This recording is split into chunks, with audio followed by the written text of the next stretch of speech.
Hello everyone, I'm back with a new video, and I said before that I was going to do this video on Olympic gold medalist Gabby, but I have to do a ton of research for that.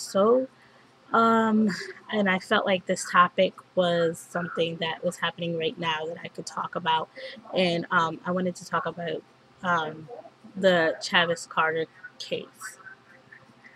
And I'll just start out by giving you guys a little bit of background.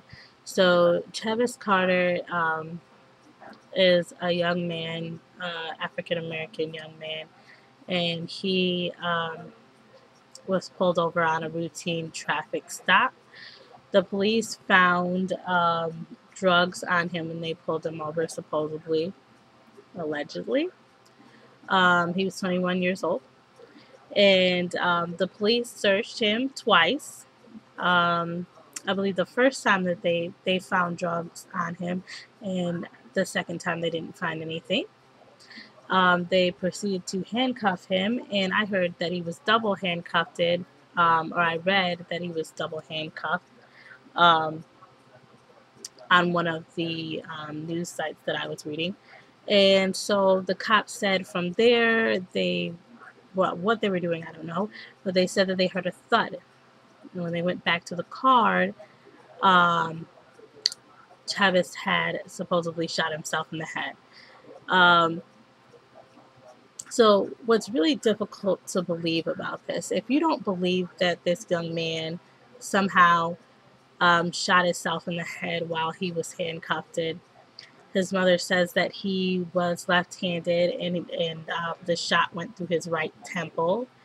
If you don't believe that that's possible, then basically what you're saying is that these cops shot this young man in cold blood while he had handcuffs on. And that's, the thought of that, nobody wants to think that. Nobody wants to think that people that are supposed to protect us, police officers, could do something so horrendous and so horrible as this. Um, I know that a lot of people will say, just like with the Trayvon Martin case, that we should wait until the facts come out before we say anything. But just like I said before, with the Trayvon Martin case, is that a lot of times people say that because they don't want you to do anything to make sure that justice is served.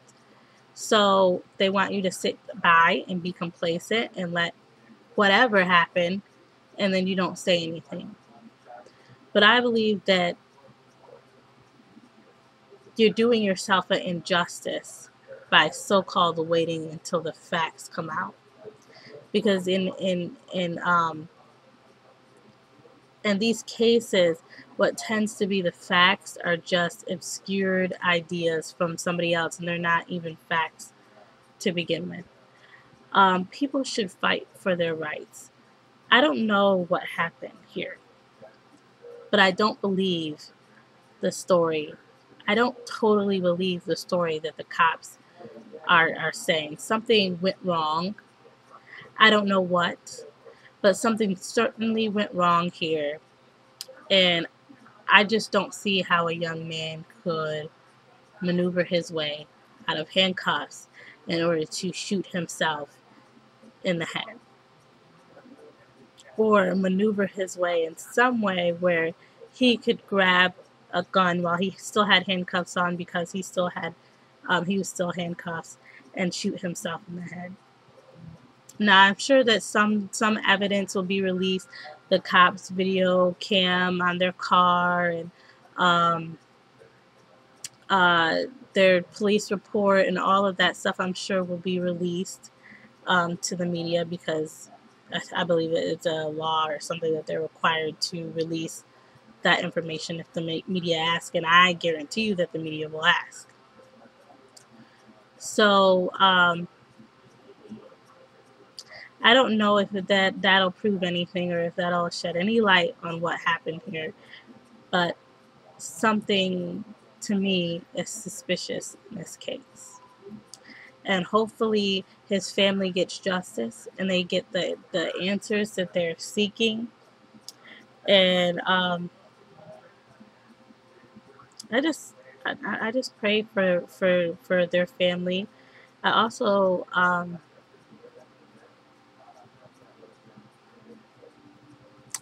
hope that the officers aren't falsely accused in this case, because a lot of times people do jump so quickly to want to condemn somebody that, you know, um, that they can end up doing some real damage. But like I said, I don't think that the story is totally accurate.